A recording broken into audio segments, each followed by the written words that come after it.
Yeah, I don't much care for playing as a Zerg. The Protoss campaign should be fun. They're pretty neat. Yeah. Protoss are just more fun to play. Zerg is just fuck off. I don't care for that bitch. I've never cared for that bitch. I will never pretend to care for that bitch. It's like, Raynor, you could do better. She's not fucking worth it. No pussy is worth this shit. I like how that one dude told him that she's the chosen one or whatever, and they spend most of the game still trying to kill her. I know. I'm like, what?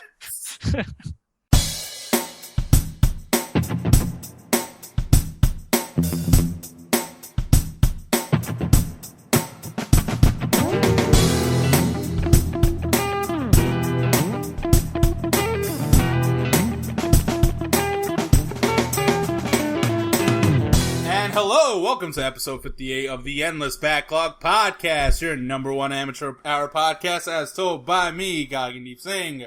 Hope all is well where you are. Joining me today is Christopher Compton. Here we go again, boys and girls. Joseph Cleach. Yo, what's up? And William Berger. Hey folks, how's it going? William, how was the Dragon Ball Z movie? It was gloriously stupid. Because apparently you went full functioning adult and saw that movie. Yes, I did. Were you and Kara the only adults in that theater? Kira did not go with me. I would not drag her along to that. I have standards. He says without any sense of irony. She probably said, no, I'm not going to that, Will. You're like, please, come with me. I did not even ask. Oh. I didn't even ask. No, I went with a friend of mine. Right. We just went for the hell of it. But there were lots of fully functioning adults, actually. I was mostly packed theater. So yeah, I would wonder. I'm like, does Dragon Ball Z technically even appeal to like kids of today? Like, I wouldn't think there so. were a good number of kids. You'd be surprised. But it was mostly, people probably in our age bracket. 20. Oh, this is important. This is important for the sake of El Joseph. Did you see anyone with a Dragon Ball Z button up? Like Not a button up. I saw a lot of graphic tees. That would have made El Joseph cringe. Well, they're still pretty bad. Yeah. Did anyone admittedly, I was not sitting there looking for button-ups Did anyone have their hair gelled up? Not that I saw, no. Dragon Ball Z fans, thumbs down. Like Marvel fans show up for their movies, come up dressed up like fucking Captain America and fucking Thor.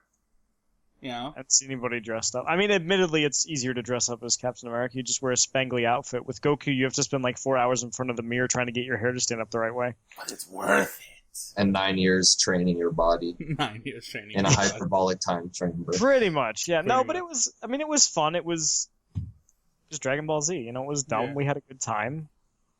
Good dumb. The best kind of dumb. How much of the movie was charging their power levels? Almost none of it, actually. It was really funny. There were a lot of jokes. Nice. I was surprised by how much humor there was. And it was good humor. Like, it was intelligent humor. It wasn't stupid. Whoa. Intelligent anything in a Dragon Ball? I know. Hey. I was shocked, too. There's tons of intelligence. I always thought the sexual innuendos on Dragon Ball Z was always kind of funny. Yeah, I mean, they were top-notch on that. The animation was really good. They clearly spent a lot of money on it. It was really, really good. It's almost like Dragon Ball Z made a bucket of cash when we were kids. Like, buckets of cash. I mean, it's still making buckets of cash. I just didn't expect them to, the animation quality was really... To the point where I wouldn't have thought they would have spent so much because they don't have to. You know what I mean? That's true.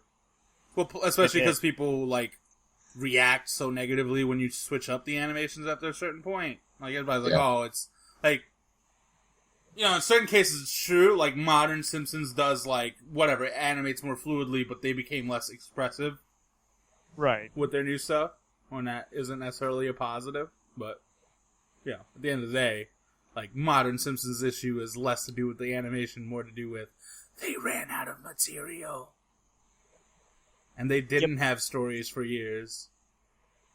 They ran out of material. They really did. The fuck is Ben supposed to be in a Skype call thing? Well, not Dota. But anyway, it's not important. Today's show, not even butthurt about this. Today we're going to focus on the Dragon Quest announcement. That's why El Joseph's here. And today was Microsoft's Gamescom conference, so I'm going to talk that. That and Gagan might be busy this week, so he can't properly bitch about Mafia 3 being revealed, and whatever Square's doing tomorrow. Anyway. So just to start things off with your boys, Square. Yes, my senpai, as you'd say. Your Square Enix. Your boys. This is the God. Enix half of Square Enix. Dragon Quest XI is a thing now. It's announced for, I want to say... PS4 and 3DS. PS4 and 3DS, correct. So 2 simultaneous releases. They are going to be a little different from each other, obviously. Yeah. What do you think?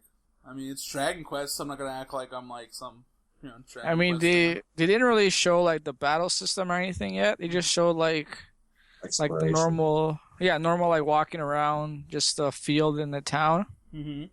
So like it's still pretty early, but I'm excited. I like the way the main dude looks. He looks kind of like Trunks from Dragon Ball Z. Bringing it back to Dragon Ball. I know. It's almost like... Everything. Well, I mean, Dragon Quest, like, of all things... Well, yeah, it's brings the it back, original Akira It's good. Toriyama stuff. Yeah, I Yeah. mean, he did the art, so. But, like, from my understanding, doesn't Dragon Quest combat not change all that often? Sort of, yeah. Like, but people are still like speculating that it'll be more like Dragon Quest X, which gave you like kind of a free roaming type of thing, kind of like Tales of. Mm-hmm. So I don't know. We'll see. I personally just want the classic turn-based style with Yeah. like, but you see everyone on the field like in Dragon Quest 8 and 9 Yeah. instead of the first-person view. Yeah.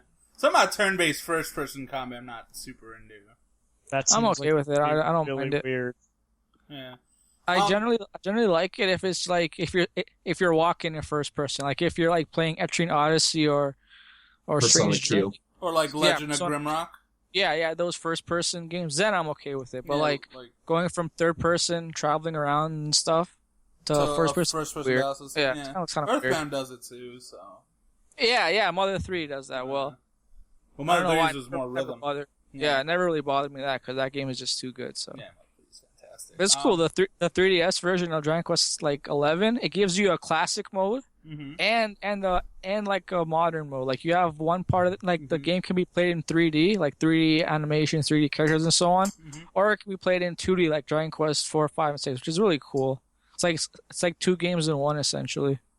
Yeah. What's your favorite Dragon Quest of the bunch? Dragon Quest 5, Mm-hmm. Dragon Quest 5 definitely.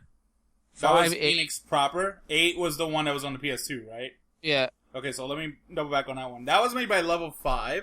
level 5 helped out. Alright, Level 5 so is I'm not sure how much you like games like 999 and Virtual's Last Reward, because apparently that team is the one doing Dragon Quest 11. the 3DS version, right? No, PS4 version. Because I read that the PS4 version is being done like just by Square itself, and the 3DS version is the one being like outsourced. So I might be wrong on that. Square Enix is also considered blah, blah. Nah, man. I'm seeing it as those guys. Well, Armor Project is someone different, I guess. Yeah, Armor Project is that the Virtual Last Reward people? Yeah, they did the Dragon Quest 9. They did Oh, Dragon they did Quest a bunch 10. of stuff. Interesting. Yeah, you might be right. It might be Armor Project that's doing the PS4 version. They're the ones already doing Dragon Quest Heroes as well, but I don't know about that all too much. I mean, I was just curious because it's like, it's not that I don't like 999. I really do. I think it's a interesting game at the least. Yeah, I'm fine with those games. I mean, I don't really think there's any like overlapping between the two like at all. So I don't think they'll suddenly turn Dragon Quest into like some kind of like Akira Toriyama Saw clone spin-off type thing. So Yeah. Does it bother you that, and this is something I brought up with Chris when, like, the day it was shown, I was like, it looks primitive in the sense that there wasn't a lot happening in those towns, and it's like, especially coming off of, like, The Witcher. these, not even just The Witcher, just all these big open world games lately, between yeah, well, it Assassin's look Creed, kind of Grand weird. Theft Auto, Skyrim, and yes, now The Witcher 3. But I mean, like this game is still more than like a year away, so Yeah. I guess they didn't want to like show off too much of like the story, maybe. Yeah. So they kept it like just bare, just to go like an overworld. Yeah, but to be fair, like, as much as Dragon Quest has drawn money in Japan, it's never been that draw in the West. No, You know? it like, sold decently like a number 9 because Nintendo like helped push it and stuff. Yeah. I think I think it'll do well with the PS4. Did you like Dragon Quest 9? Yeah, Dragon Quest 9 is a fun game. It's way too addictive. So much content in that game. I might need to play that. You're gonna hate it because it's grindy. Yeah, oh god. No, it isn't. None of the Dragon Quest games are grindy. That's myth of them. That's a complete myth. You're a myth. None of Anyway, the- what were none you of gonna them say, are Chris? See, Aljos is denying it, so you know it must be true. It must be true, yeah. Chris? I was just thinking, like Ni no Kuni when it came out on the PS3, they had towns that looked very similar to the ones in the demo that we saw, and they were very. As much as I love that game, the towns in Ni no Kuni are pretty empty.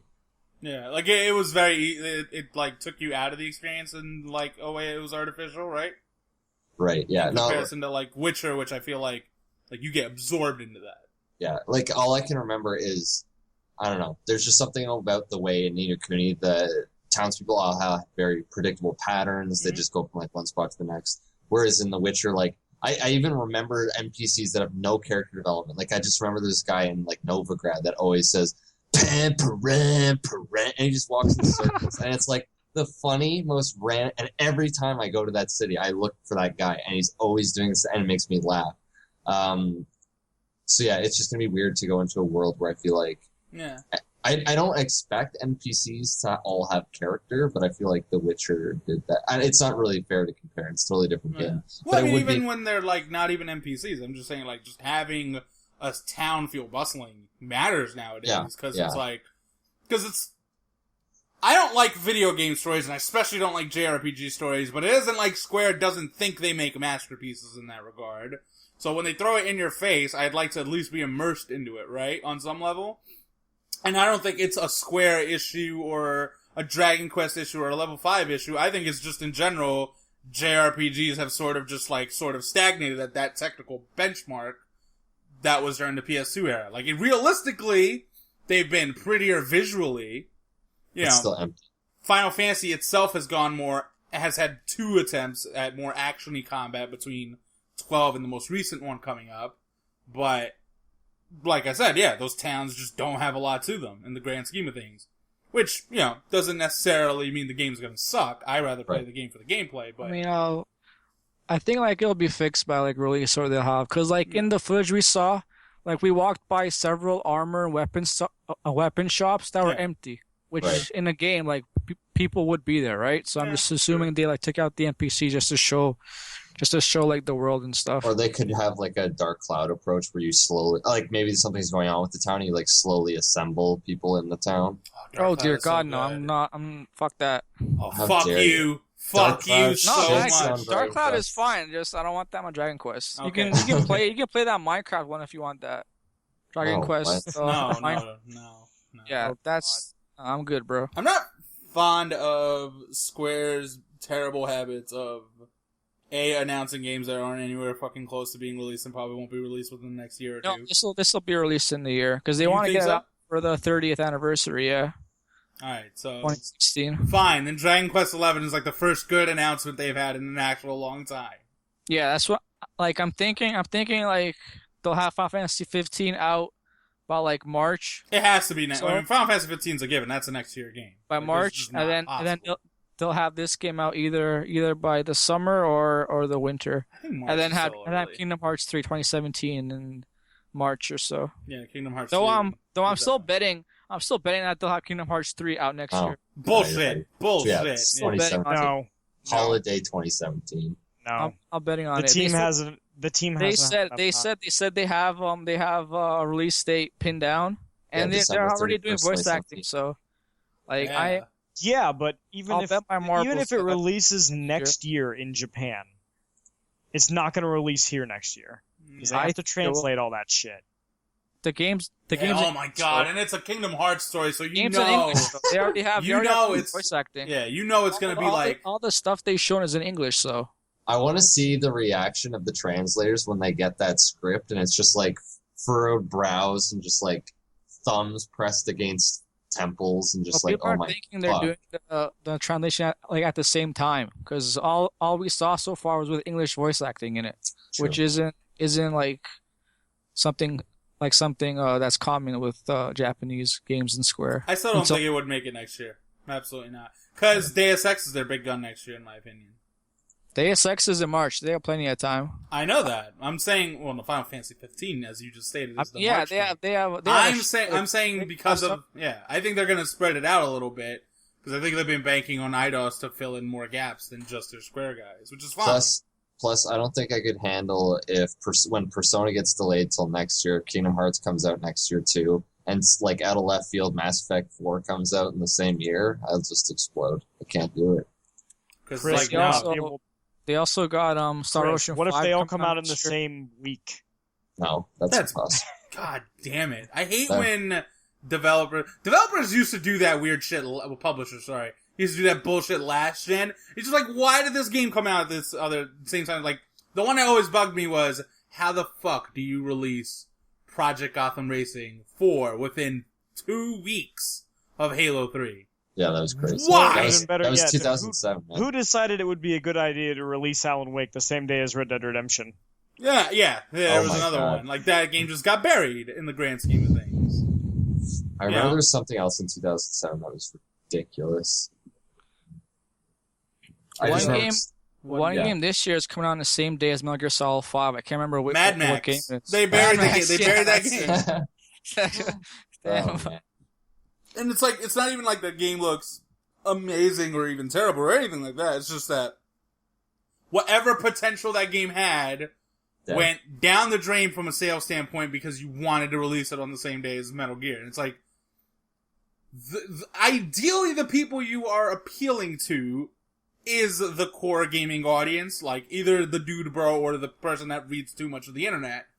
That person's like going to have their attention taken by Metal Gear Solid 5. Like, it is what it is. Yeah. I don't know. That's Well, just like- my yeah, opinion. that's what it was. Mass In Mass general, Effect.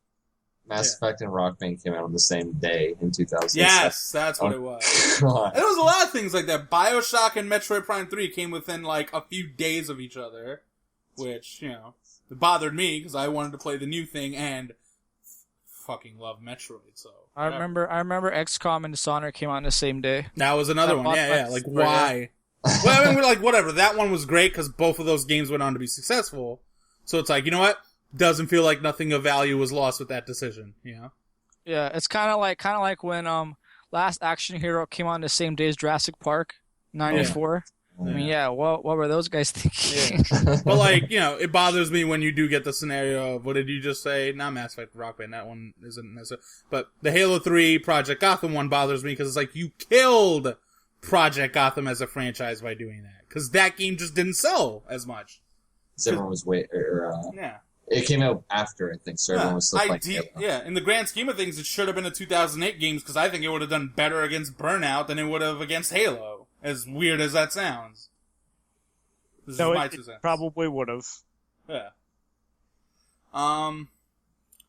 That's it for Dragon Quest, though. So I want to look over Square a little bit, because, like... Yo, their lineup of games is so hype. Yeah, for, like, okay, next so year let's and take future. Eidos into consideration first. There's the new Hitman, which, fuck the early access version that we're gonna play this year. The final complete version we'll play next year, No, right? I think that game is like totally like separate from all this. I don't think they're really like considering that because like it's like a service now more than like a game, right? They don't really have like a launch for it. They're gonna have a retail version, and they've already said they'll release the retail version when it's finished to completion. The exact words by the guy, anyway.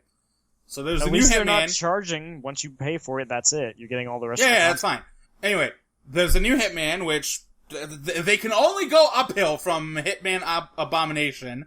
Resolution is so bad. Game suck. How do you take a series that was a sandbox, like whatever, I'm not super into Hitman, but you took a series that's like defining characteristic is that it's more or less a sandbox, and you lineared the shit out of that game. I bought that game. It was a mistake. I played that game. That was even more of a mistake. Now you understand my pain when Splinter Cell Conviction came out. You know, people still tell me that Splinter Cell Conviction is fine. Like, no, it's not fucking fine. They ruined Splinter Cell. Yo, it's fine, man. They made it fun. No, I'm just kidding. I hate you. I Anyway, haven't played so any you got of them. Hitman, right? Got Which has been- Hitman, and then before that, I got Dragon Quest Heroes. I'm talking about the real games. Anyway, the shmup RPG. Hey, shut up. Just Cause 3. Just Cause 3 is another one that's looking bombastic, to say the least. Deus Ex Mankind Divided. People really like that last one, and this one's generating good buzz. Like, a lot of people think it's like looking like the next big like breakout game for Square. That game. You know, like, so Eidos is taking care of business. Rise of the Tomb Raider. Yeah, Rise of the Tomb Raider. That's yeah, this year, damn, in November. Yeah, so Should like, be good. so like the only team really like holding everyone down. Well, I mean, whatever. The Hitman team fucked up too, but that Thief team needs to be like, all right, we need to fix this. Yeah, they need to get those old Yeller, those guys. Yeah, send them out back and just Wow. Put a slug in them. Wow. Well, Josh. Yeah, but like at the same time, you have Final Fantasy 14. I'll do it. He's my dog. But at the same time, anyway, shut up so I can get to the point I was trying to make. At the same time, you got Final Fantasy 14, which is drawing good money, right? The most recent expansion's been getting a lot of good praise, from my understanding. Yeah, that's like wow. Heavensward's doing well. Final Fantasy 15 has to be next year. I keep saying this. Like, they're too close to done at this point. I would imagine Tokyo Game Show is going to be... Gamescom is their big thing, yeah? Yeah, Tomorrow. they're having a reveal tomorrow. They've Like already a said. blowout thing. Oh, okay, yeah, so I could see that. Alright, so Final Fantasy 15 is a big one. Star Ocean 5. They've got too. Star Ocean 5 in the works with Tri-Ace. That one's not necessarily a big hitter, but it's got potential because Tri-Ace used to make good games. I mean, it's still a surprise that game is even made, right? Yeah, I mean, yeah, Star Ocean yeah. 4, come on, that's... I mean, let's keep the surprise thing going. There's a Nier 2, Yeah, Nier 2 is coming. and then it's made by Platinum Games doing the combat. So you still got the guy who does all the creative stuff people like about Nier, just by a development team that at least is closer to competent than the last one they had, in my opinion. What else? Then you got Then the World Dragon of Quest Final 11. Fantasy- Dragon Quest 11, yeah. Yeah. Then you got Kingdom Hearts 3 is in development already. And I'm 90% sure this is exactly what we went over last time during the E3 stuff, but it was they built a new studio specifically to make a new RPG.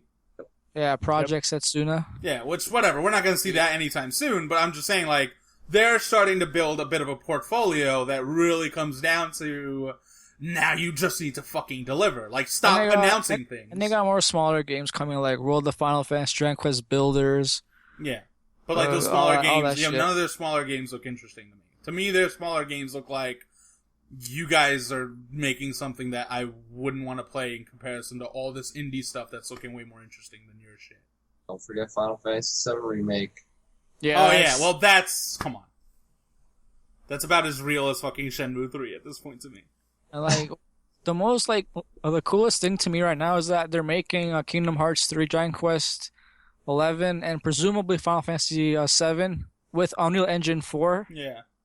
So it Sounds should like that's speed up really, the process. Yeah, that's really like helping them I do mean, it. my thing is, I guess if I was going to make a knock about Square, proper Square, is that, and you should remember this, Joseph, back in our foruming days on System Wars, which we're so post on, Blackbound always had that giant fucking, like, chart of how that company kept making Final Fantasy spin-offs, Dragon Quest spin-offs, Kingdom Hearts spin-offs, Yeah. and almost wouldn't try new shit, and it's like, Final Fantasy, Dragon Quest, Kingdom Hearts, like, alright, I get it, and then you made Nier 2, but, like, it's, The more like, things once change, they get the more this, stay the once same. they get this out of the way, it has to be some new shit. Like, there needs to be the next, I don't want Vagrant Story 2, I want the next Vagrant Story in the sense that, like, remember, like, Vagrant Story was a late-gen game that just was so different from everything they made. Like, Yeah, that game was weird as fuck, but it was awesome. yeah, Parasite Eve was completely different from anything they made.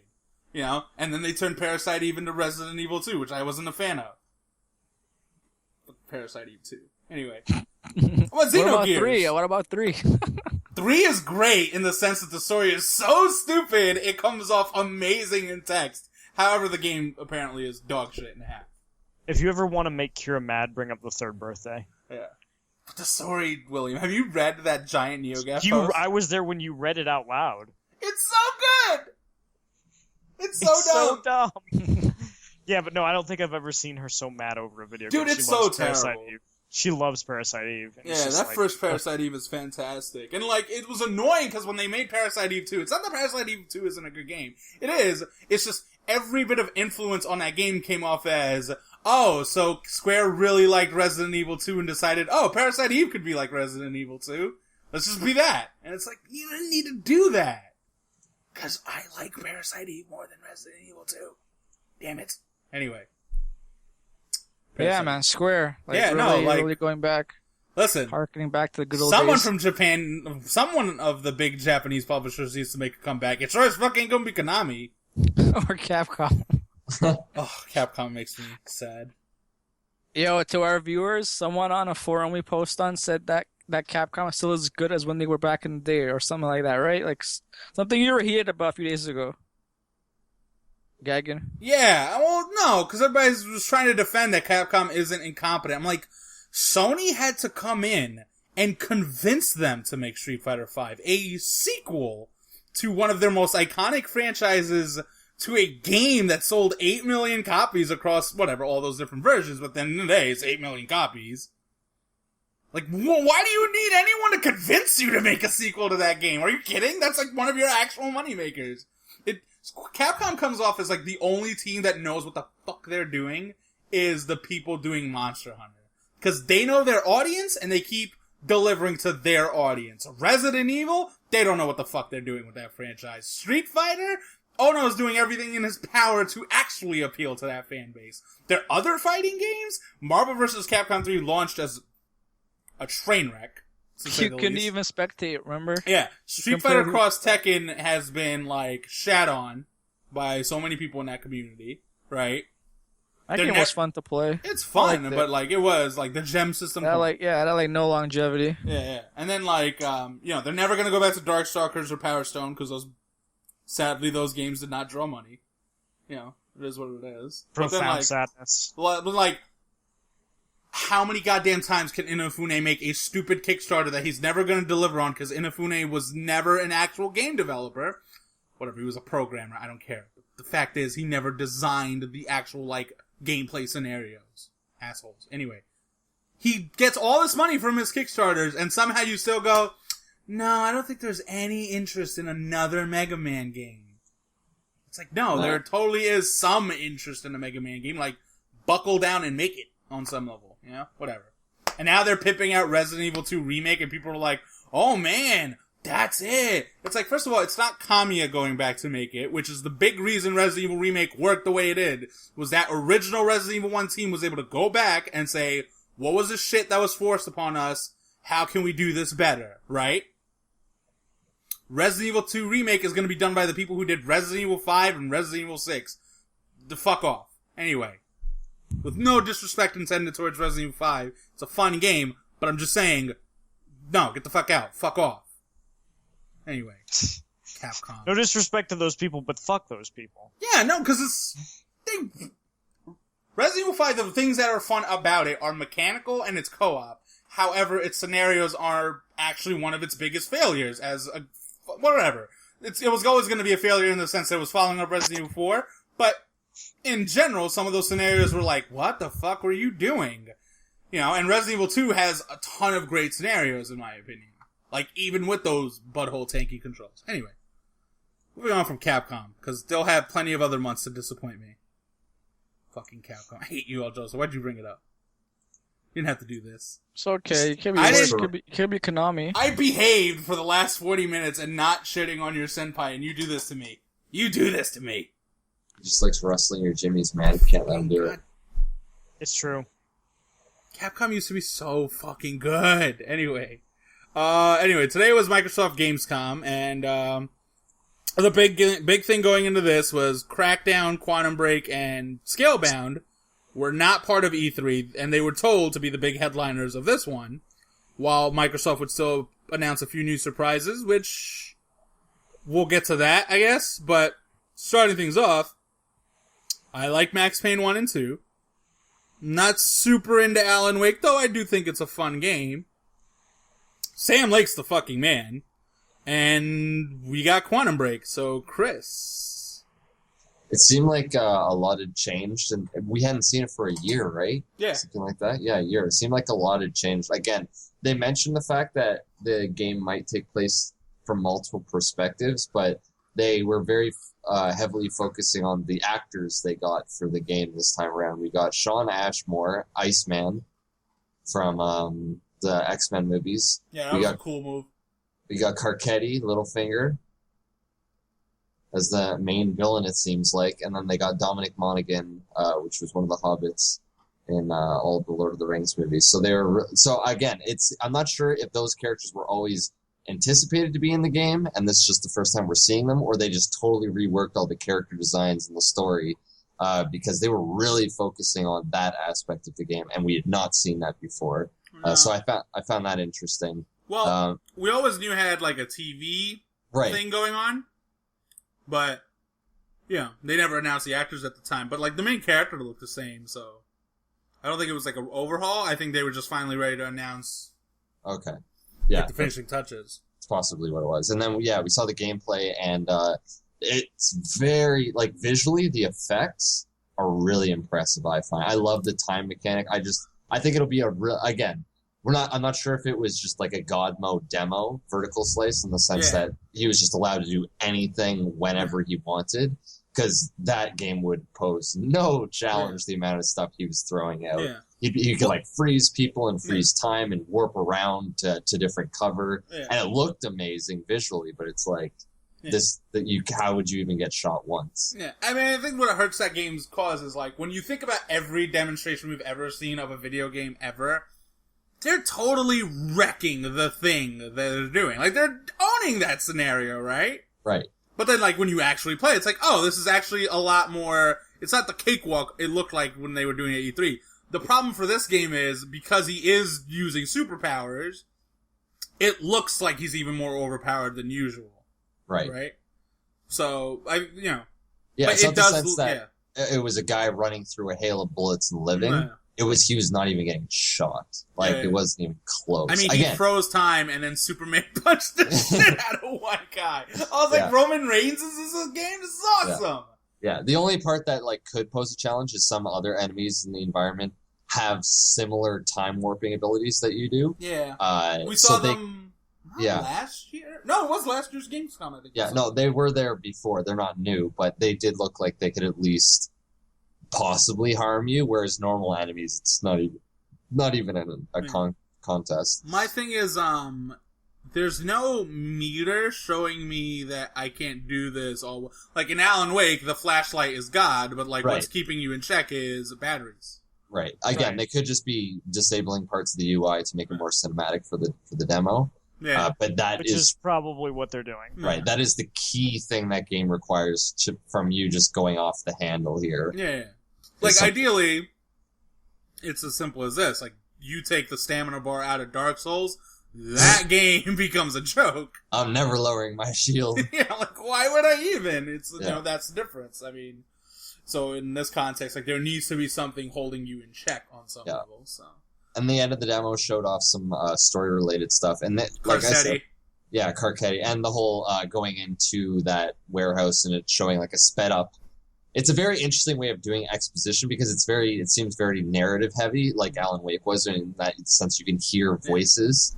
But I like the fact that because time is skipping and time doesn't really exist in a conventional sense anymore, that we can see things unfolding in front of us. And that happened a lot in Alan Wake, too. I just like how Remedy has interesting visual ways of feeding us the story. Yeah, they're always fun. I mean, that studio's always played around with the idea that they want to do a TV show, I guess. Like, maybe not, like, outright said it, but, like, in their games, they've always had these, like, mock TV shows, and now this guy's going, like, no, I'm going to make a TV season connected to my game. Because fuck it. Yeah. And it's awesome, in my opinion. Like, as much as I don't like super cinematic games on some level, while playing the shit out of Metal Gear lately, double standards and everything, max integrity. Anyway, no, it's like I enjoy Sam Lake's writing in the sense that you know he knows he's making dumb pulp at times, but he makes you give a shit. Yeah, it's not embarrassing. Yeah. Like, he understands the concept of pulp. You're here for fun, you're here for thrills, but I'm going to make you care about the characters and what they're doing, you know. Whatever, every now and then he has a miss, like, I didn't particularly care for the ending of Alan Wake, but that probably had more to do with the fact that the final boss fight was a fucking tornado. I liked the bit after the ending. Yeah, I just don't like the sequel nature of it, I guess, but that's whatever. That's not even just the Sam Lake issue. That is a video game issue now. That's everything. Yeah, no one can just have that end. after Yeah, the credits scene. no one can just end the series in one plot. You know what I mean? The Marvelization of the world. Yeah. Fucking Marvel. I mean, well, in video games it happened before Marvel. Let's be real. Right, but just let me have an opportunity to hate on Marvel, please. Marvel, whatever. Next one on deck was Crackdown 3, I believe. Yep. So, they use the word innovative to describe the first Crackdown, which, technically speaking, I think is true. Still made me laugh.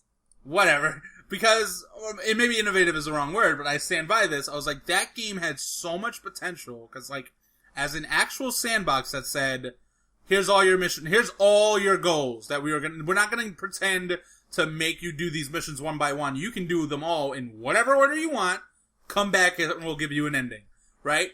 Which is fine. I think the larger issue was the mission types weren't all that interesting after a certain point. But, like, there was a lot of creative ways to do those missions. It's almost in the same way that, like, hilariously enough, it was the same year. Crisis, right? Like, Yep, that game, the joy of that game is not that you're doing something, it's how many different ways you can do something. No, Crackdown came out the year after. The demo came out in 2007. No, they both came out in 2007. Really? Because the demo... Oh, no. That was for the beta of Halo 3. Yeah. That confused me. Remember when... I was like, let's say, like, Halo 3's beta has to come out the year of Halo 3. Right. Can't come out after that, Chris.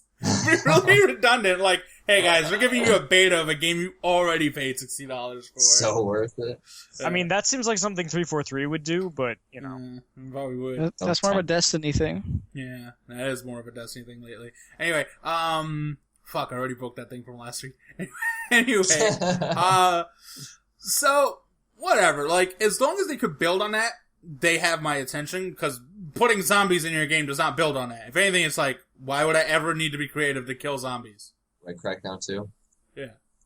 So it's got 4-player co-op again, but the big word they used was 100% destructible environments. Now, apparently this is more of a multiplayer thing, which already is a bit of a turnoff now, because, not that I don't want to play multiplayer with those mechanics. That sounds It's powered by the cloud. Yeah, they're powered by the cloud. So, alright. First off, you have to make everybody convince everybody that this cloud thing was a good idea. Yeah, we know what we're doing. Let's get some warning flags out there.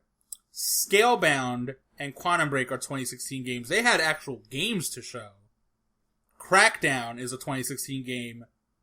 It was showing off-screen footage from a computer screen. That's strike one. Strike two, using the words 100% destructible environments. I guarantee you everyone will test that theory. And three, you're tying it to the cloud service that is going to be streaming it to your game, which on some level means that now your game has to be played online, right? Because there's no way you can play it offline. It also means that there's going to be slowdown. Yeah. Well, besides just latency issues, I was going to say, if there has ever been a candidate for that game is probably going to be broken, Crackdown 3 is one that's making you think, that game's going to be broken. And I don't want it to be broken. You know, I'm not... But I'm also going to go over here and say, how many of Microsoft's games have actually been delayed this gen? Yeah, you can't think of one, can you? And you know damn well a few of them should have been delayed. Yeah. Forza 5 should have been delayed. Master Chief Collection. Should have been delayed. We made a lot of money, yo. Why should it have been delayed? Well, whatever. You know what I mean. It could have been more money. Yeah, exactly. Piece of shit. Could it have? Yes. I mean, you bought it twice. Yes. You bought it twice, yeah. I didn't buy it twice. But my friends would have bought it. Aside from Goggin, who's just a sucker, and me, who are just a sucker. Yeah.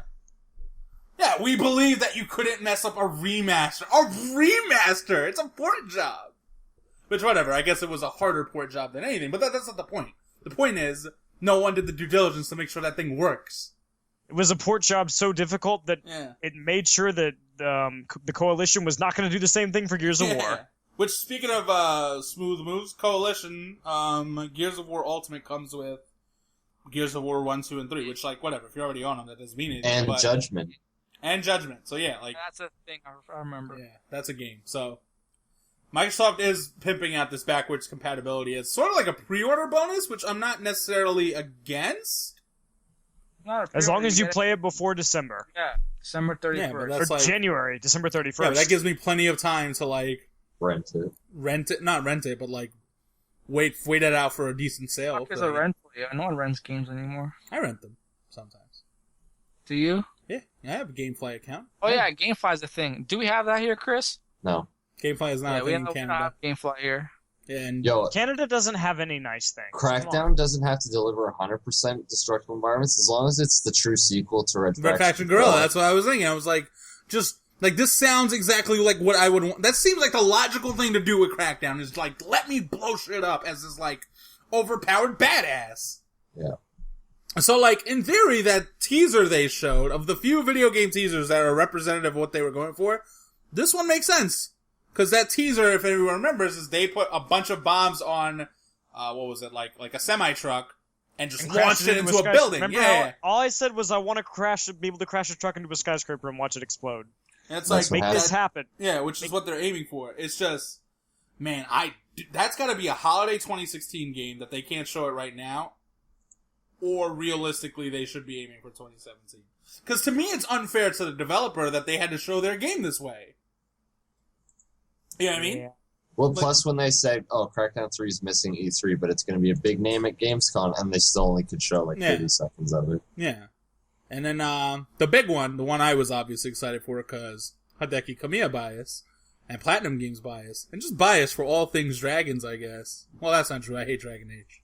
Fuck that game. Anyway, Scalebound was shown at Gamescom. We finally got to see actual gameplay of it. Contrary to popular guesses, it isn't Panzer Dragoon, and it isn't a beat-em-up in the straightest sense. It's more of an action RPG. It's an action. Surprised everybody. Which surprised everyone, and it's like I kept on saying, I was like, did you people forget that they made Okami? Like, Okami is nothing like Bayonetta, Revengeance, and Wonderful 101. Which is on sale right now. Boring as fuck. Fuck it's a you. Zelda game. Yeah, fuck you, Eljosa. Anyway. So much truth. You're an asshole. Anyway. Yo, I gotta say, Okami has the longest, most boring intro cutscene. Oh, of course it does, yes. That's true. And that game sucks just for the fucking mumbling. I hate that Banjo-Kazooie shit. You're a Banjo-Kazooie shit. Anyway, Scalebound. It looked like true. Nah, I like Okami. Anyway, gameplay looked rad. He gets to control a fucking dragon. He's blowing shit up. I'm all for that shit. Like, giant beast companions, alright. The Last Guardian and Scalebound. I'm all about this. I don't know what Japan's got going on for beast companions. Whatever, Japan, do your thing. Yeah? I was actually expecting in the gameplay demo, like, your character turns into some sort of dragon creature at some point. I thought you were going to take control of the dragon, literally. I'm sure that's a part in the game, but I'm sure it's going to be a shooting level like Space Harrier. It's going to be like the Bayonetta sections. Yes! You know... Aljosa, how are you hyped? Like, that is... Like, I know you like Space Harrier, right? And I'm saying Space Harrier is a good game. But do you really agree that those sections are good in Bayonetta? No. I like them, yo. They're nice change. Shut up. Nice pacing, yo. Bro, as good as Kamiya is, maybe he shouldn't be making shmups. You should be making all the shmups, yeah? Alright, whatever. I mean, I hope it turns out better. I mean, Wonderful 101 shooting levels. It's gonna be good. Yeah. Biggest worrying sign coming out of Scalebound, because we have to make some worrying signs. First things first, I don't see a lock-on in that game. And I don't need all my games to have lock-on combat, or even soft lock-on like what Bayonetta has. But doing third-person beat-em-up action without any lock-on can be a bit cumbersome at times, right? Just ask Ninja Theory, they'll tell you all about it. Yeah. Or, Monster Hunter for a lot of people. Hey, they don't want to get I want to know a story, yeah? What? I got a story for you. Don't laugh at me. Well, you can laugh, but when I first played Dark Souls, it took me up to the 2 gargoyles to figure out that that game was a lock-on, yeah. So I was playing most of the game with no lock-on. I was wondering, why is this so fucking hard, dude? Why can't I? I'm not even mad. I'm just impressed that you actually got that far. How'd you get that far? Like, yo, Yeah. why can't I backstab like that guy? Why is the guy backstabbing? What is this? And I could never do it. I was like, oh yeah, there's a lock on. Holy crap, it changes everything. This is so much better than when I went into the graveyard. This is Oh so yeah, good. I got up to the two gargoyles. I was having trouble though. I was Obviously. having trouble with the game, but like it was still like just mind blowing to see. My God, why does Dark Souls make people just go full stupid? Like, I'm pretty sure that's a design feature, Chris. I mean, yo, fuck that. Click the analog stick to lock on you. What the fuck? That wasn't. pretty sure it tells you in the tutorial.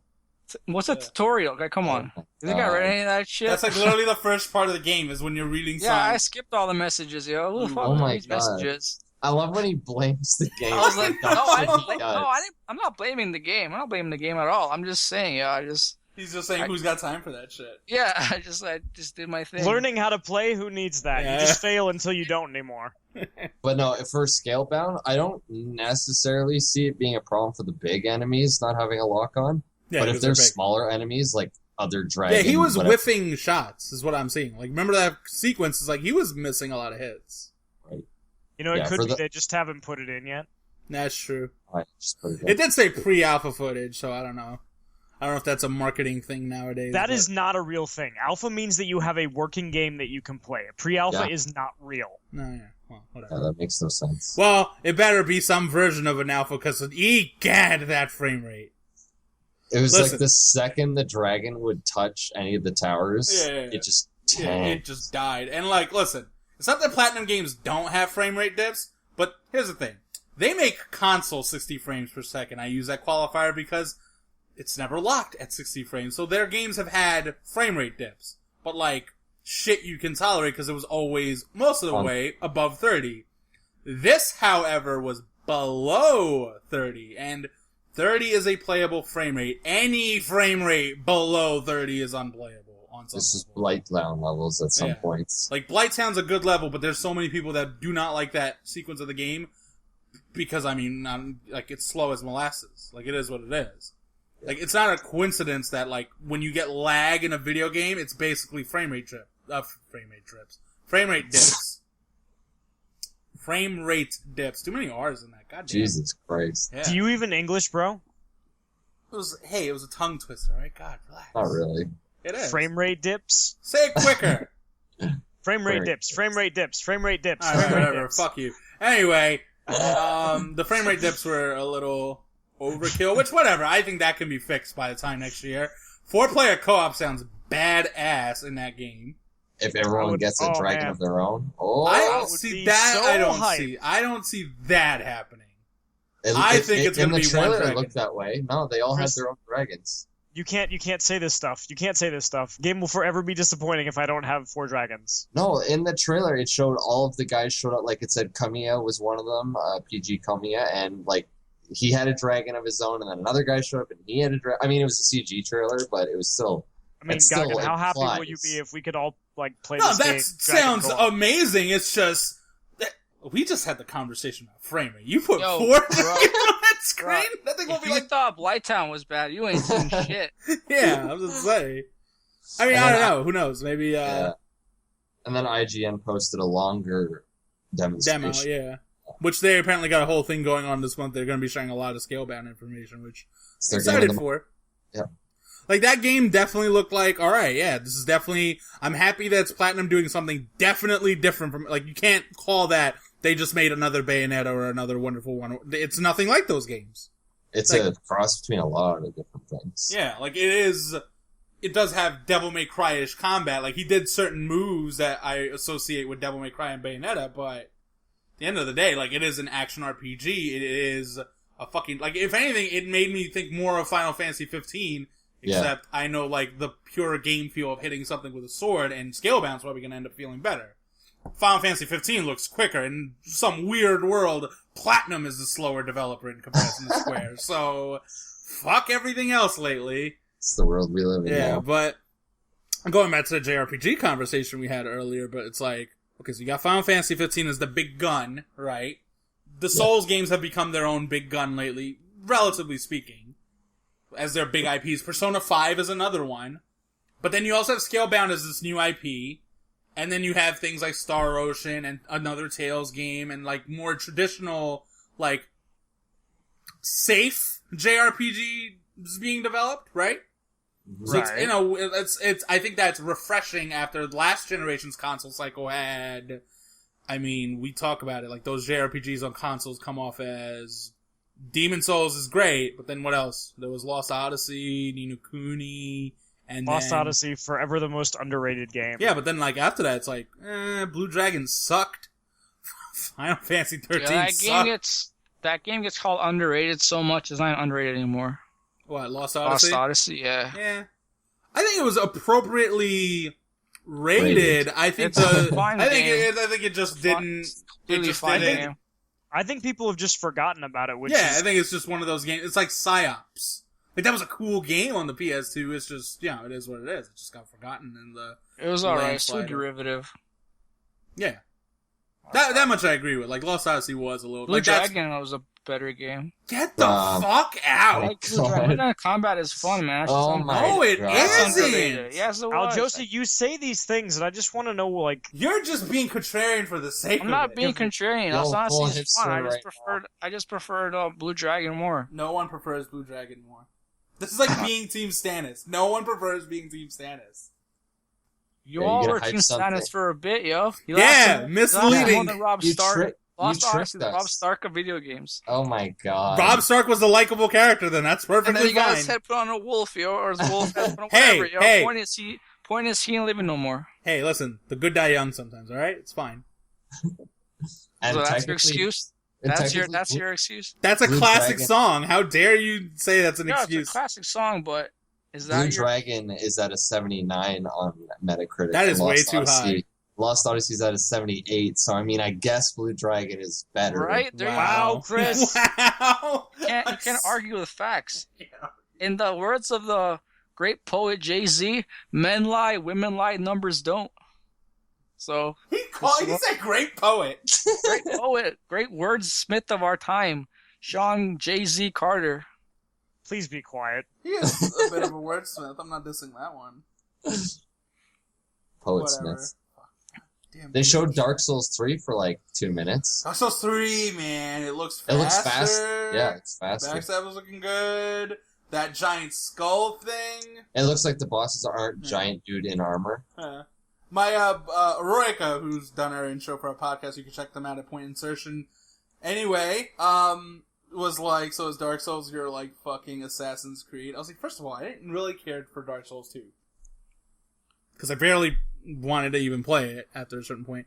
I was like, if I was gonna make a difference here, I think the larger issue with Dark Souls is the better comparison is Nintendo franchises. In the sense that, because everyone's focusing on it comes out yearly. Whatever. Like, yes, that's a problem, but it's also just, it's the bigger issues, they made too many of them that were just the same after a certain point. Which is what happens with some of Nintendo's IPs. Like, I don't fucking care how many years it takes between Zelda. If they all play the same, I don't care. Like, you're just as bad as Madden. In fact, you have less of an excuse than Madden. Why did it take you 4 years to make the same game? Right? I hear that. Yeah. Which, whatever. Maybe Zelda's a bad comparison. Kirby, I guess, is another one. Like, Kirby's platformers, whatever. Assassin's Creed is just wildly inconsistent from year to year. That, and I would argue that to make the Nintendo scenario work better, it's that Dark Souls always played well. Like, Demon Souls played fantastic. It was a great gameplay experience. It was so good of a gameplay experience that when we were arguing for Best of Gen, it went up against a game that had razor-sharp gameplay in Bayonetta, and, like, we couldn't outright say, well, Bayonetta completely crushes it, gameplay-wise, because, first of all, it was fundamentally different, and second of all, it was like, no, Demon Souls has great gameplay. You know what I mean? Like, yes, part of the appeal was that Demon Souls was refreshing, but the other part of the appeal is, it was just a great fucking game. Whereas Assassin's Creed, when you keep making so many of them, all anyone notices are your shortcomings. So that combat that was never that good was like, why is it still not that good? You get what I'm saying? Like, all these missions that are really easy and boring, why the fuck are they so boring? And why the fuck is tailing mission still in this game? You know what I'm saying? Yeah. Like, early on, Assassin's Creed was getting by on being fresh, different, and just having these, like, really fun settings. There was nothing else like it, and now there's something like it every year. Yeah, now you just don't give a fuck. Whereas that might happen to Dark Souls on some level, but like at the end of the day, it's like I will still play it because no one else is really delivering that kind of game in that satisfying manner. But it is sort of losing its sort of like hype appeal to me. Uniqueness. Yeah. Yeah. It's like when they announce it, it's, you know, I make this comparison, it's like it's when they announce Zelda to me, or announce another Mario to me. I'm not excited anymore. Because I've done this too many times. But Cool it did look story, fun. Yeah. It did look fun. Until There's you that. actually see something that's like Mario Galaxy, and then you're excited. Well, I mean, even Mario Galaxy 2, I wasn't excited. I was like, they're making another Mario Galaxy. Like, Mario Galaxy was fantastic. Why would you need to make a sequel? Then I put my hands on it, and it was like, oh no, this game's fucking amazing. But, yeah. Remember that amazing game we made? This one makes that look pedestrian. Yeah, it's a fucking Nintendo. God damn it. Anyway, Dark Souls 3 looks really impressive. It definitely feels like, alright, yeah, Miyazaki definitely wasn't on Dark Souls 2. Because, like, Dark Souls 3 instantly makes you think, no, yeah, Miyazaki's got a hand on this. This is good. So, that's awesome. New IP was announced at one point. It was Minecraft developer Mojang. Because they went on this whole Windows 10 thing.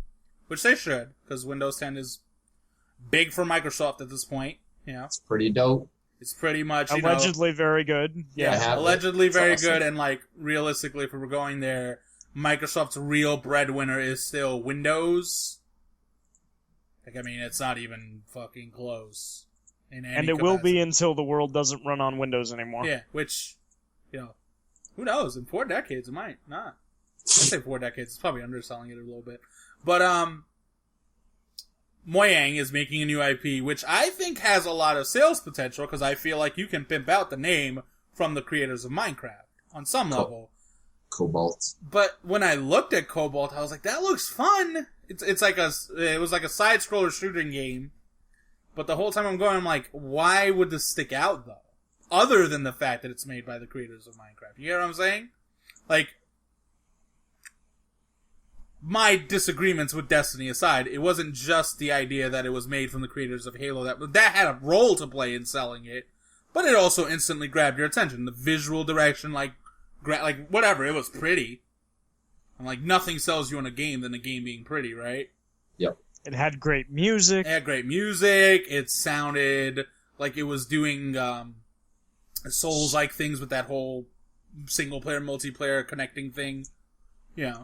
It teased an entire universe to explore. Yeah, it teased an entire universe to explore, and like Lied to your face. which was a big Yeah, deal. now we know that we were lied to, but at the time... But like, that's what I'm saying. Like, it instantly grabbed your attention, and it spoke to at least something you could go with. Like, okay, I didn't care for Halo necessarily, but Halo went on to have all these books, so there must have been something there that people grab to. So the studio can make something that people can grab on. Then I'm buying into this project in some way. When you think of the strengths of Minecraft, and then you look at Cobalt, I'm saying I'm not seeing the connection there. You know what I'm saying? Like, Yeah. I'm sure it could be a good game. I'm just not seeing. But then, I don't like, think... it just doesn't stick out to me. Like, when I look at it, I'm like, I don't get the same reaction I get. Where, like, when you show me Mark of the Ninja, that game looks super fucking tight. When you show me Transistor, I wasn't super into that game. That game grabbed my attention. When you show me this game, I'm like, I don't care. It looks like an indie game. And I mean that in a negative sense. Ooh.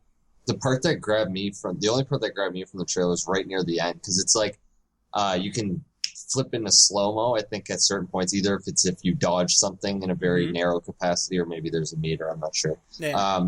But when the two guys at the end were battling each other, and like he shot at him, it seemed to like bounce off some reflective gear, and it went slow-mo for him too, and they were like battling in slow-mo and reflecting each other's bullets. That looked very kind of Matrix-y. And literally, and that looked interesting to me. Yeah, that was right at the end of the trailer. Yeah, like, multiplayer could be fun, but it's just like that space is getting harder and harder to compete in with just looking the way they do. I don't think it's going to attract a lot of the same audience either. Yeah. Because the audience for Minecraft is kids, like it or Yeah. not. Which is fine. Whatever. Kids It is, but I cool just games. like, for kids, it's because you have a big box of Legos. Yeah. It's their Legos, which almost makes you wonder how Lego hasn't come up with a game like this, but whatever. What else was there? There was a bunch of, like, other downloadable projects being shown off. There was, Bloodstained was shown for a little bit. Igarashi was on stage with that stupid hat and that whip. Why?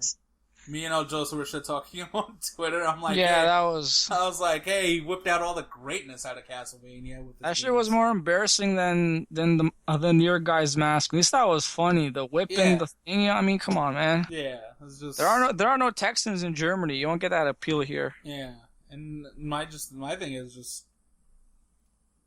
same beef with some of the other stuff. It's like Bloodstain. All right, whatever. The fact that I only like one of Igarashi's Castlevanias is whatever. What about it is looking like shit you haven't played already?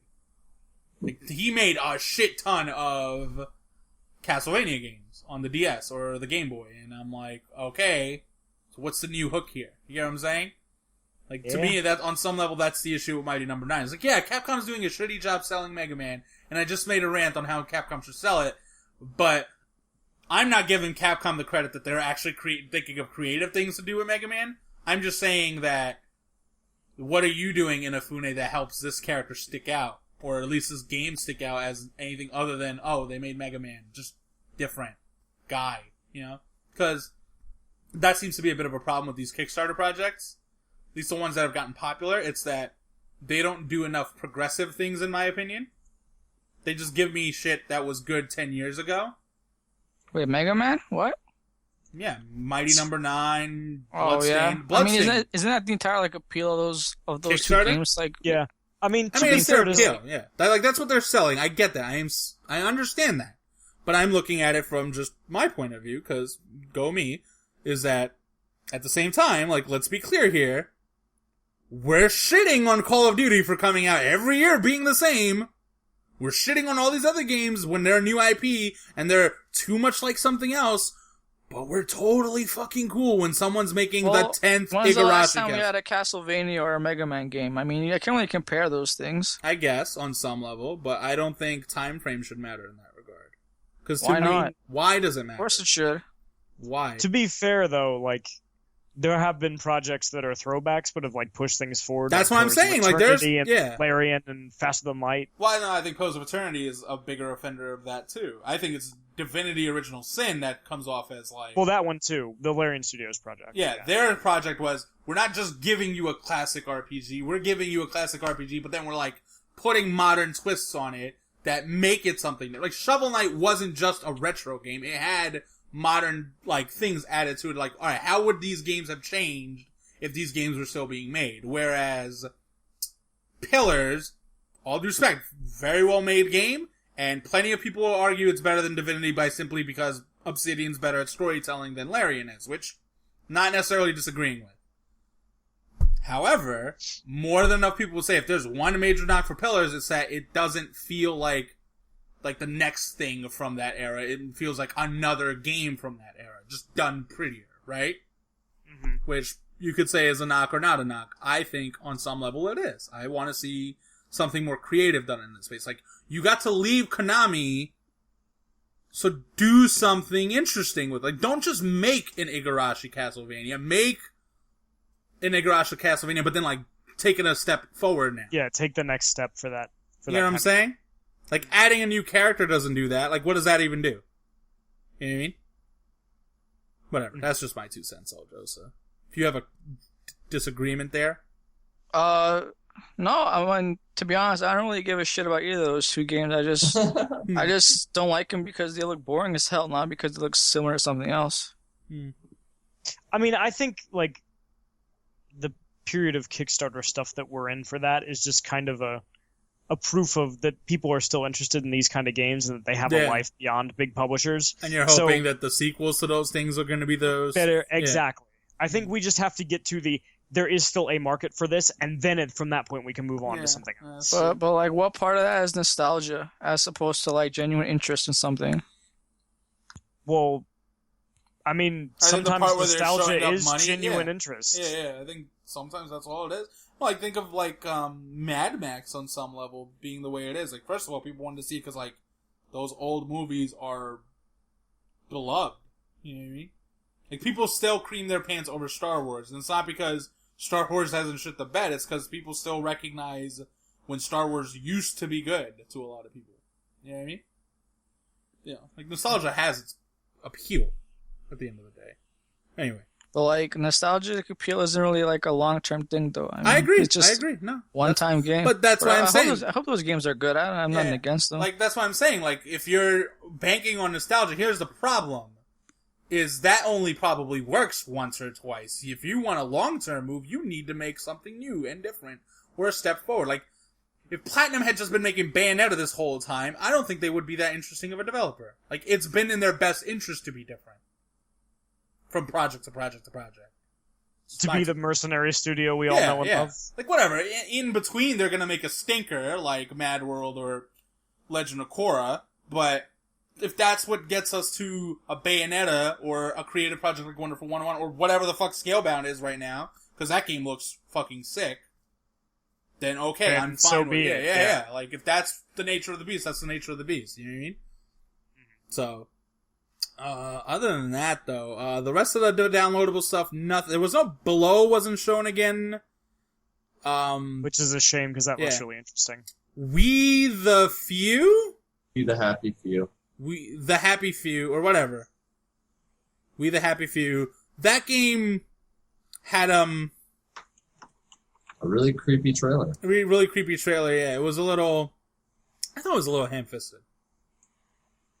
Maybe because I'm like, see that one. Maybe because okay, so it was like these really kiddie font. Like when think Nick Jr. font, think really colorful. Like now the letters are like a high contrast pink, orange, and yellow. Think of BioShock Infinite's. Yeah. Now think of the music. What was the music they were singing? It's kind of like. It was a fucking it was like a kid's song. God damn. Yeah, it was like you kind of hear an amusement park.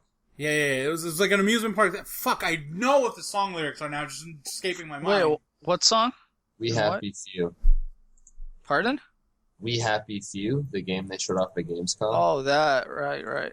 Anyway, the thing is, like, it had this like really childish tone going for a second. The music box. But the whole game is this dude running away from a killer rocking like a clown mask or something. Was it My Fair Lady? My Fair Lady, yes, that's what it was singing. Yeah, so they were singing My Fair Lady, and then like the guy stabs him at the end.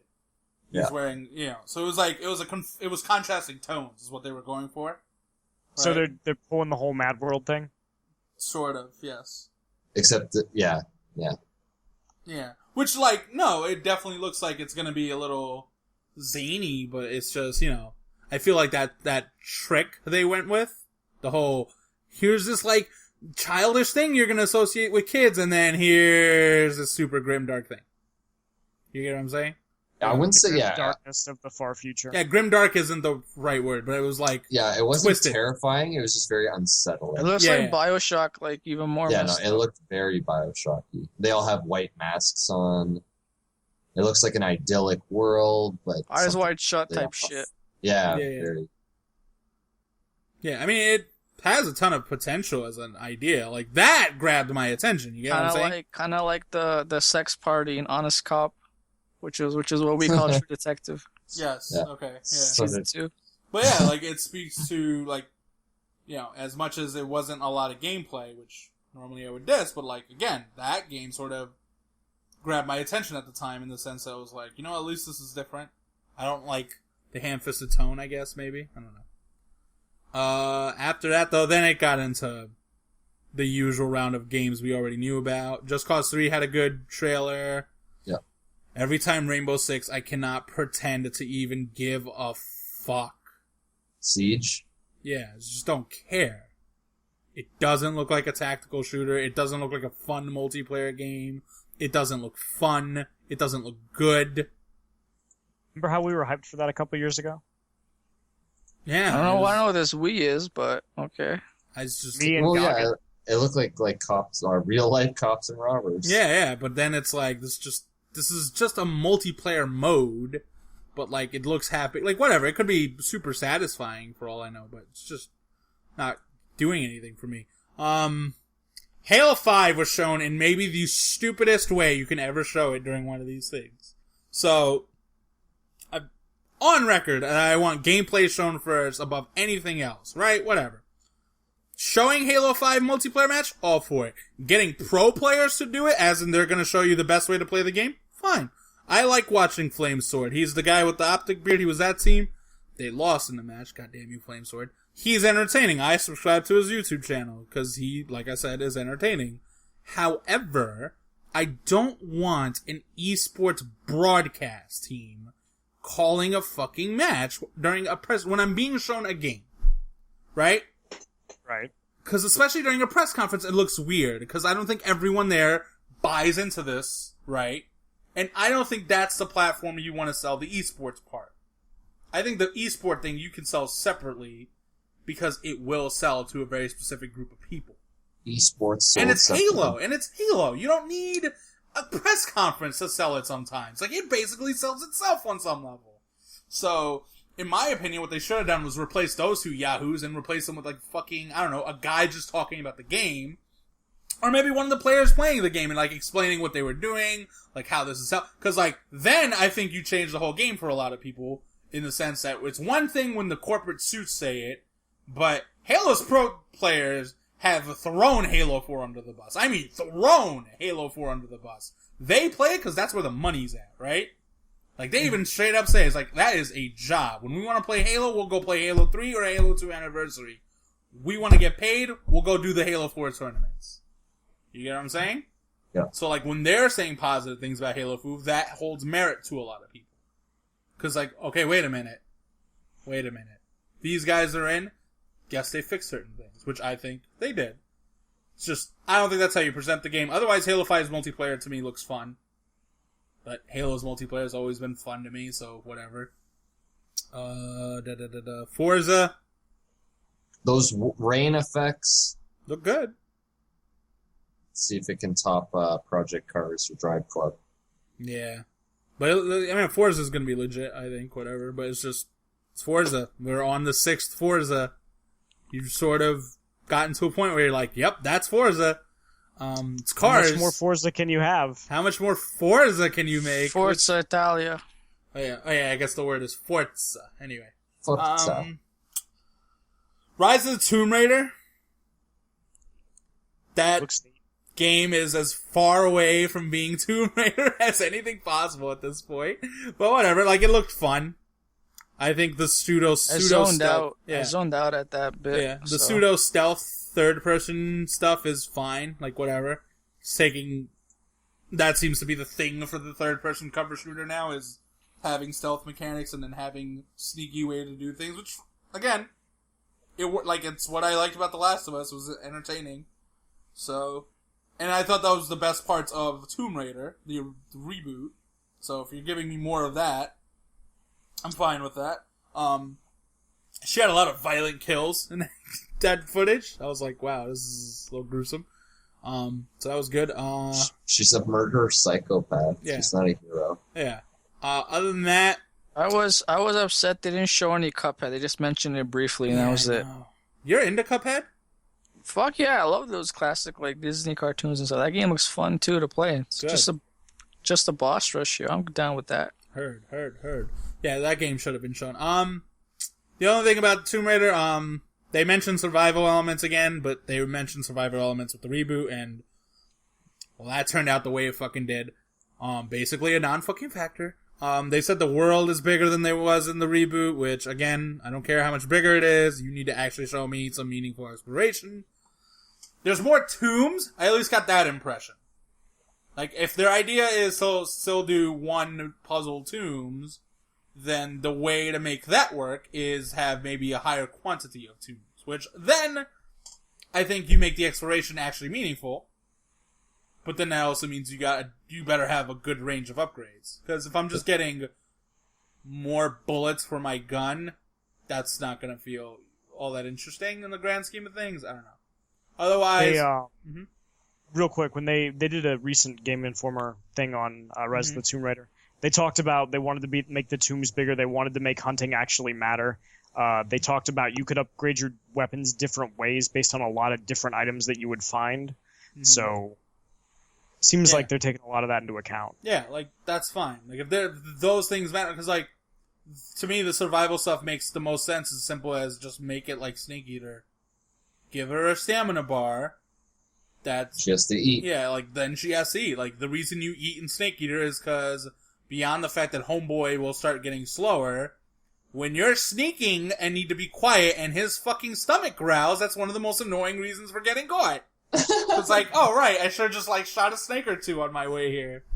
Girls gotta eat. Yeah. So, yeah, she's gotta eat. Trailer-wise, bombastic set pieces. I'm yawning right there. She walked and things were crumbling underneath her. I wish they were at least in on that joke. Lara Croft breaks everything in the video game. Yeah, I wish like Naughty Dog and Crystal Dynamics were just in on how ridiculous that has become a part of video games. But whatever. Other than that, it looks fine. It looks good, entertaining, yada yada yada. It's just, again, it just looked like more Tomb Raider to me in a lot of ways. But it's hard to tell. Like, again, what you described, well, if they're saying they're doing those things, you won't really know that until, like, they show either a more fleshed out scenario, like, more fleshed out footage of that stuff, or at least we get to play it on some level.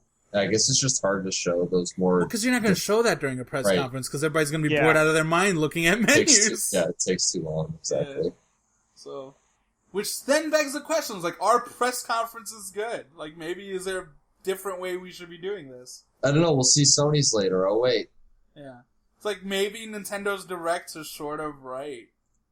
Except they're garbage. Too. No, not the Directs themselves. I mean, like, when they make an individual game Direct, like, one game is getting a whole Direct. Like, the thing I thought was always... Remember how Red Dead Redemption was being shown to people?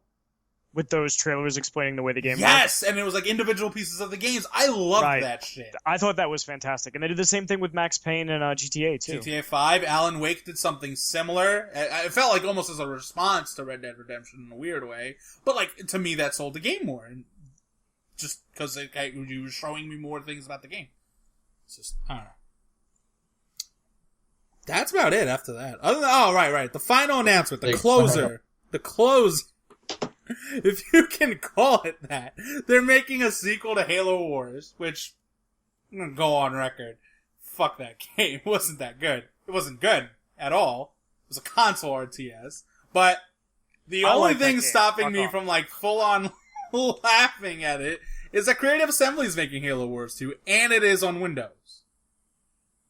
So it is... They made Alien Isolation. Yeah, well, they also make Total War. It's the big one here. Oh shit! Great. Yeah, Total War isn't a kind of makes game more that sense. that you really need a mouse for anyway, though.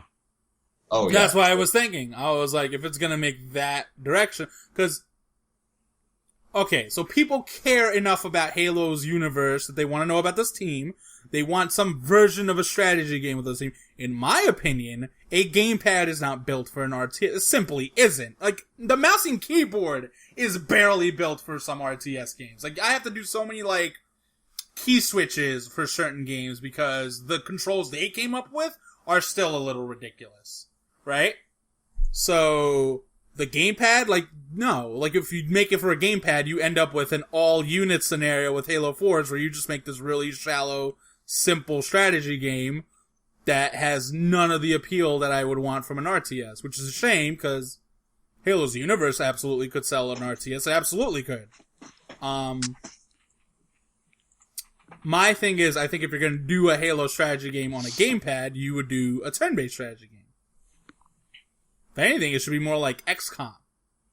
This is my 2 cents. Damn, I love that. Yeah. I know I want that. I'd be down for that. Yeah, I was just like, why would you make it like an RTS and not No, like... to be fair, every game should be like XCOM. Or That's every like a carrier. series should have, That's like everything a should have an XCOM game, yeah. That's like a carried away.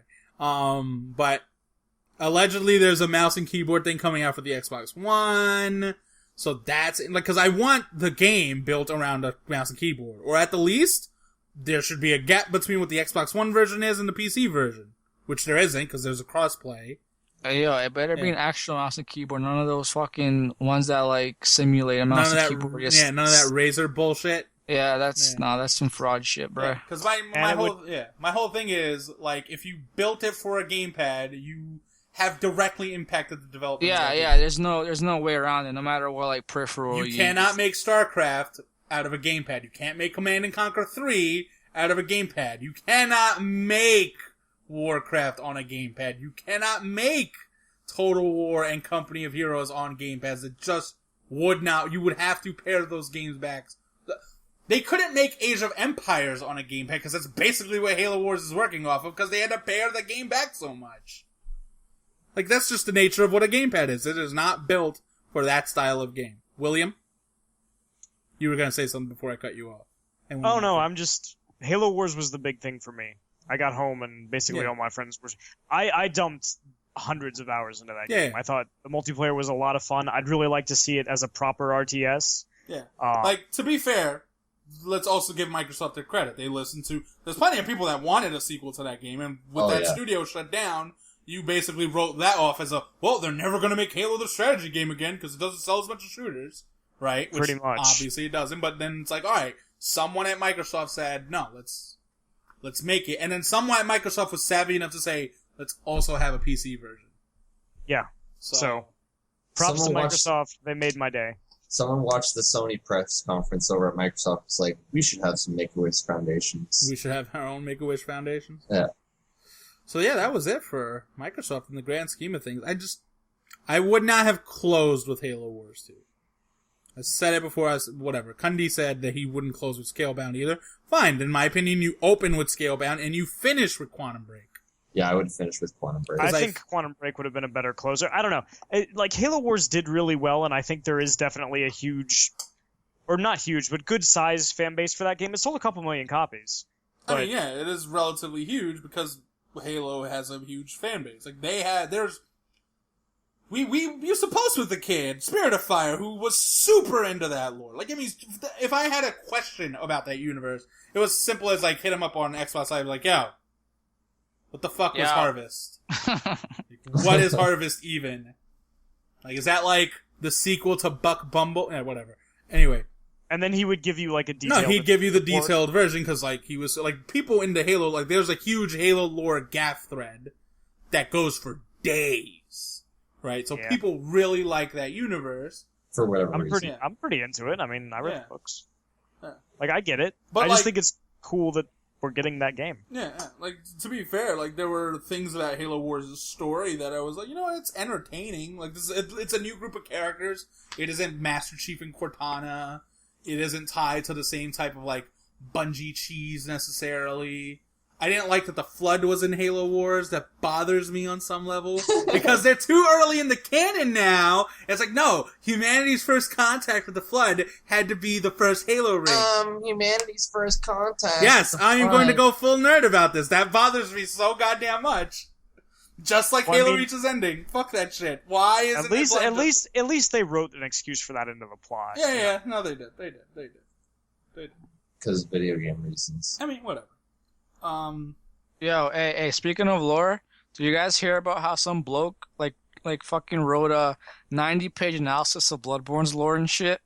Yep. Dude, 90 pages, Have you been watching that, what's his channel called? 90 pages? Vadi Vidya, or whatever? I'm probably pronouncing the game. He's the guy who explains Bloodborne's story and does, Prepare to Cry series for the Dark Souls stuff, like, he's built an entire, like, successful YouTube channel. I don't think this is the same guy. It's not the same guy. I'm saying, like, there's a guy that's built an entire successful YouTube channel on breaking down the lore for that game because of the nature of how that game sells its lore, right? To just all the different connections you can make. Like, it's, you know, I think that speaks volumes to, you know. I almost wonder if the writers and programmers even think of this shit, or they're just like, let's make really vague things. I think Bloodborne had more of a through line than more people think. Like, I think when you really think about that game, they were very self-aware of what they were going. I think Dark Souls 2 less so. I think Dark Souls 2 is just straight bullshit. I think Dark Souls and Demon Souls had a through line as well. Just, you know, it doesn't instantly speak to people the way Lovecraft stuff does. Yeah. I don't know. Dark Souls 2, I actually kind of picked up on the story that I was playing. But Dark Souls 2 is more bullshit because the world design sucks. Yeah, but I'm not talking about that. I'm saying I understood the lore.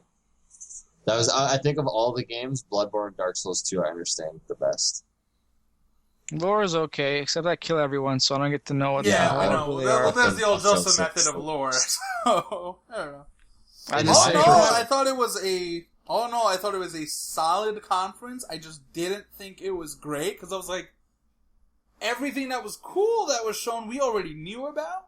It felt like the B-sides to an album, which makes sense because this is Gamescom. I actually thought their Gamescom conference was better than their E3 conference. Okay, that's not bad of you. Well, okay, so Sea of Thieves was a cool new announcement. Recore was a cool announcement, but it was a teaser. Like, if we're talking, like, the big games of this showing were Crackdown. Okay, Crackdown didn't really deliver, but Quantum Break and Scalebound look way the fuck more interesting to me than what they showed at Gears of War 4. You really gonna say Gears of War 4 interested you, Chris? No, Rare Replay interested me. What and they I picked that showed game of up today. what they showed of which Rise of the Tomb Raider footage looked better? The one they showed at E3 or the one they showed today? Today, I guess. Yeah, that's not even I guess. Come on. There was nothing during that E3 thing. Shh, that's the point. And then Halo and Forza are just Halo and Forza. So it's like, in the grand scheme of things, Yeah, like, Halo 4 had that Scalebound and chaos. Quantum Break. Yeah, like, I think this one's bigger issue is that it was bloated. Yeah, Like, there was no, just large stretches where we were like, if it was half an hour, I think it actually would have been really strong. Like, I think that's my problem more than it was a B-sides. It felt like they tried to make a B-sides into a full big deal. Yeah. And it's like, this could have been half an hour. Yeah, if you didn't have to had make this shrunk E3. this, it would have been like, yeah, E3 had the spectacle, but this had just a tighter showing, which, whatever. Yeah, I mean, I think this was a better conference, but at the end of the day, I don't really care what Microsoft is doing. None of this shit really like interesting to me, besides Gears of War and I guess Scalebound, for virtue of being a Kamiya game. Yeah. Right. Don't get me wrong, like, right? I'm gonna play Halo 5, because Halo. Yeah, you are. I'll probably end up buying Rise of the Tomb Raider, depending on what comes out in November. A lot. Quantum Break, yeah, sure. I like Sam Lake. April 5th, I believe they Yeah, said. April's a good month. Sounds like a good... I don't think that'll be a busy month. I hope it's a busy month. I think they learned their lesson last time. They're like, What hey, if, when like, the fuck is- Rockstar... what if Rockstar just pulls some bullshit and goes, we're making Red Dead Revenge. It's coming out April 2016. And it's like, alright. Rockstar's just got it out for Sam Lake, apparently. That'd be so funny. And that story would make sense, because Max they left Payne. Max Payne, exactly. Yeah. So then it would be like, Oh, shit. there's some shit that happened here. This is some Macho Man Vince McMahon shit. Everyone at Grand Theft Auto, or everyone at Rockstar's like, hey, drop whatever we're doing with Grand Theft Auto 5's online. We're all going to Red Dead Redemption. We're pushing this game on 6 months. Let's go. Yeah, it's like, we'll release our broken game if we have to. We need to crush them. Oh, man, that would be funny. I don't think we have anything that vindictive in video games, though. I know. I feel like we don't have any good heel stories. It's been a while. I mean, Konami's been... Oh, yeah. Has been the heel story. If Itagaki was ever in a position to destroy Tekken, it would definitely happen. It would happen. Tekken or Tecmo. If he could crush Tecmo, he would. Like he's crushed his own career with Devil's Yeah. Yeah. Nah, his career will be fine. Third. And Ninja Gaiden 2, hey, that's where it all started. Fuck Live you. long enough to You're see not even yourself- allowed No, to say this. You played like that. 100 hours of that game. Yeah, I like that game, man. But still, he wrecked it. He fell out with Tecmo and it was all downhill. As Al Joseph said, it's a good game. It's just shit. Yeah, It's like, it's a fun game. It's a shit game. Like, what? No, stop.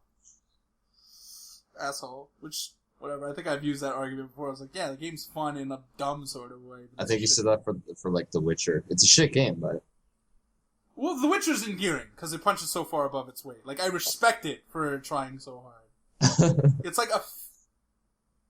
Never mind. I knew where that was going. We need to stop before this. I was like, wait a minute. Just in case Phil listens to this, I'll get so much shit for it. Oh, man. No, that'll do it. I don't think does anyone else have any closing thoughts right now? On the nature of video games? 2016 Square's the best. hype. 2016, yeah. 2016 is looking really good after a really strong 2015. Yeah. Almost like this generation of consoles is finally putting itself together. Finally picking itself to, yeah. Yeah, we're finally out of the quotes launch window. Yeah, quotes. Jesus Christ. Everybody's got like really... They need to like pare back the launch window, if anything. Yeah, honestly, looking back, it's going to be so brutal how like nice we were to games in the first couple of years because it was so sparse. Yeah. This game is playable.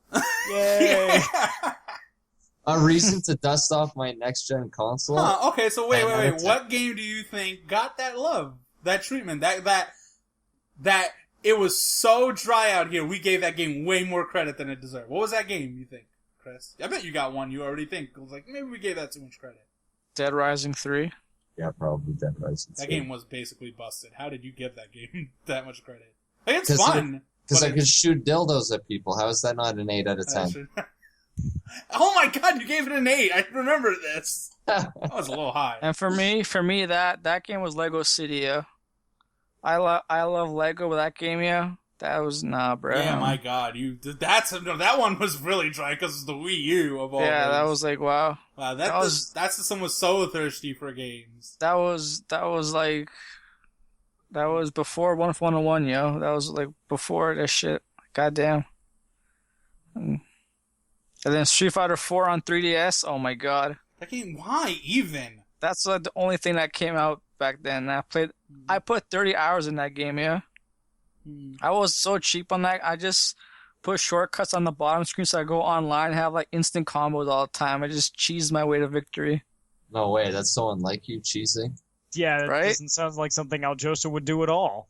Yeah, shame there's no friendly fire or killing NPCs in that game. That's why I played Dark Souls. Yeah, I murdered everyone in Dark Souls 1. I even killed the big giant in the Anorlando that sells you weapons and forges your shit, yo. Asshole. Murder that guy in cold blood. That's messed up, man. William, what do you think? What's your game where you're like, maybe I was a little too nice to it because especially because you were working at Gaming Bolts. Holy shit. Because some of the bad games you were playing, you probably ran into a game that was like, you know what? This isn't a feces simulator, so it's better. Gee, I don't know. I was probably more lenient with Tales of Vesperia 2 than I would have been otherwise. There's a Tales of Vesperia 2? Yeah. That game is grind central. Wait, what? What? Yeah. Xillia 2, man. Or Xillia 2, I'm sorry. Xillia I was about to say, what? Nope, Xillia 2. Okay, I was definitely... Yeah. I don't hate that game. Like, I would probably finish it, but I think I was probably more positive. Especially when you start comparing it to, it's like, I gave other games this number. Those other games I like more, is the way I would look at it. Yeah. Especially when that game puts you in debt, and then, like, the major mechanic is, you need to not be in crushing debt. Mm-hmm. Gee, if I wanted to do that, I could just look at my bills. Thanks. Mm-hmm. Animal Crossing design. Resogun was still really good. I bet that Resogun was really good. I stand by Resogun being excellent. Yeah. No, Resogun's legit. If only there was more Resogun. Holy shit. You know why this is so hard to think of? Because no fucking game's out to be disappointing in the first fucking place. Very true. I still really liked Second Son. I think I would still give that game. Oh, Infamous? An 8? Yeah. I had a lot of fun with that game. Like it. Oh man, the first 2 years. I'm trying to think of something I gave so too much bare. more. Something more credit than I would give in the long run. That wasn't like I didn't retroactively just start going. I was like, all right, maybe I was a little too high. Valiant Hearts, and not because I don't like its ending. I love that game's ending. I think it's got a really good narrative arc, but I think I don't know. Valiant Hearts is it's like one number too high. If anything, I feel like I should have gave that a 7, which is stupid. Like it's still a good game. Yeah. I'm trying to think of something else. A game that really... I gave it more credit than it deserved. Like me giving Destiny a 6, that's ridiculous. Yeah. You didn't give Destiny a 6. No, on my own life. You gave Destiny a 4, man. Yeah. I gave Destiny a 4? No, I did. Goggin did. Oh, you should have given it a 1. Although Towers argues, the way your review reads, you probably should have gave it a 2 or a 3, because you said, it did this one thing right, and then you said it completely undermines it with all this other shit. I'm like, yeah, but I was like, the soundtrack's so good, man. I wonder if some games I'm thinking of, Middle Earth, Shadow of Mordor, if that will hold up. You were really high on that Nemesis system, Chris. You were really high on the system. I thought that made sense. I don't think the system... You know what I mean? I don't want to get into stupid shit I gave it a 9. It was probably more of an 8. That's stupid. Okay, maybe 9 to an 8. I care a little bit more. But it's so stupid. What about, Alien Isolation? Nope. I love that game. That'll hold up? The first half of that game is amazing. What about the second half? I'm not against how we treated it. Like, we made it number 2. The second half of that game is still good. Yeah, we called it the second best of that game of that year, but I would argue if I had reviewed it, and it was when we were giving number scores, I would not have given that higher than a 7. There's just no way. Like, there's things that game does that are just so fucking boring in the second half. Like, just abhorrent in the way they do it.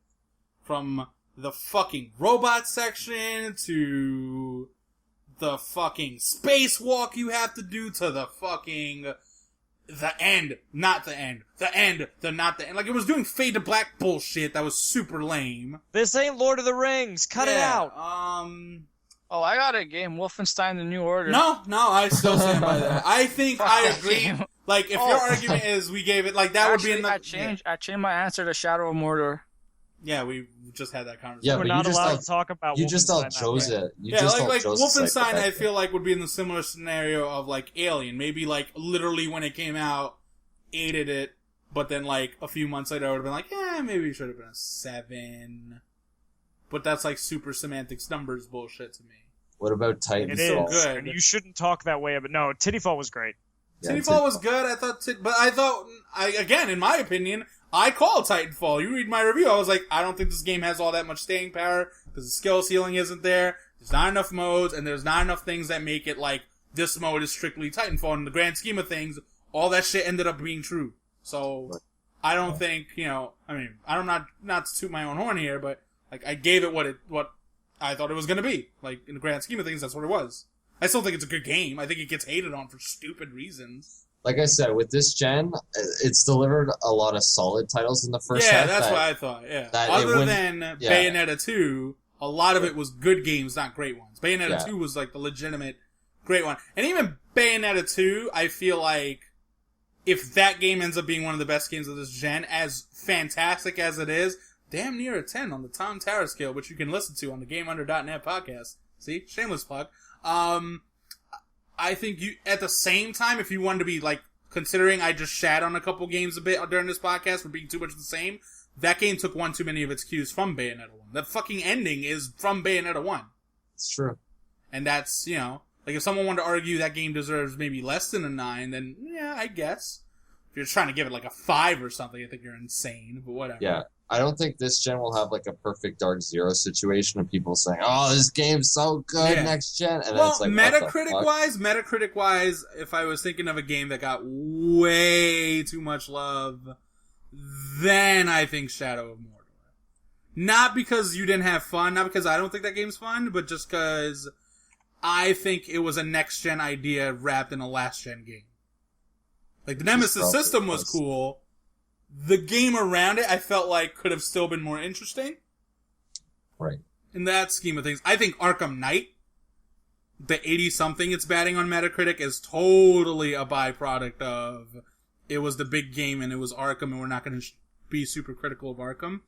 And the thirst is real. And the thirst is relatively real, but I feel like when you play Arkham Knight, like, as fun as that game is, you still come out of it going, man, did they have a drop-off here. You know what I mean? I don't even know how you guys have played it yet. It's not out of early access. I know, right? PC version of that game still hasn't released. Still waiting. That's true. Yeah, still waiting.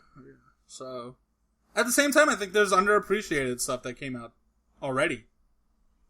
I think, Guilty Gear sort of just came and went, and the only people that really know about it are the people that know fighting games like that. I think it's a really good game. I think it's an awesome fighting engine. Velocity 2X. So good. That game's awesome as shit. Every time I hear, like, some knock on that game, it's, like, super shitty. Like, I didn't really think the controls in that game are fantastic. Fuck you. Get good. That game has the most smoothest controls. Like, what? Come on. I was like, it's just a shoot 'em up. While they're gassing up some, like, bullshit first-person shooter, or... That game even has the real sadness of other MMO. Yeah. I think, in a weird way... Donkey Kong, as much as I was the asshole who gave it a 7, and I stand by it. I think in a weird way that game's a little underappreciated. Damn right it is. That game is awesome, dude. Because it's like... Tropical Freeze. For all its like derivative nature, it's a super satisfying game. Erks. I don't know about derivative. I think it's derivative Derivative of what? of platformers in general. Of Donkey Kong. Not even. That What game's way was- better than the Rare Donkey Kong games. That is irrelevant to the fact of it being derivative or not. I don't think it's derivative. I mean, it has like a lot of those same tropes and like Yeah, almost like it would be Mechanics fitting and the shit, not definition of derivative. derivative. derivative is like Bugsby 3D or some shit, yo. No, Donkey Kong- Bubsy 3D is just shit. No, derivative. Let me define derivative for you because I discovered it the other day. So we were watching Bond movie, right? Living Daylights. You know that scene in Uncharted 3 when they fall out of the plane and they're hanging onto the cargo stuff? Literally ripped wholesale from the Living Daylights. Yeah. Imitative of the work of another person and usually disapproved of for that reason. That's derivative. And because nobody ever watches movies, nobody realized that. But literally that is that scene from the Living Daylights. I mean, yeah. It's a For movie. all of Naughty Dog's great execution at times, there's a knock you could throw their way. It's that they tend to make generic or derivative fiction. Or scenarios. That comes off spectacular in the realm of video games. Yeah. I don't think derivative is like some death nail to Donkey Kong. It is, though, however, aping. Okay, it's time to end the call. Yeah. It's time to end the podcast. Alright, please subscribe to us on iTunes Game and over, man. Stitcher, Game over. as well as YouTube, because for once this will actually be up with the YouTube version. Thank you, Angels and Demons. You ruined this for me. I have to start time-stamping these podcasts. Thank you, Angels and Demons. Thank you. The rest of Endless Backlog thanks you for making Goggin do more work. Assholes. That'll do it for us. Anyone have, we have already asked you this question. Enjoy your night. Peace.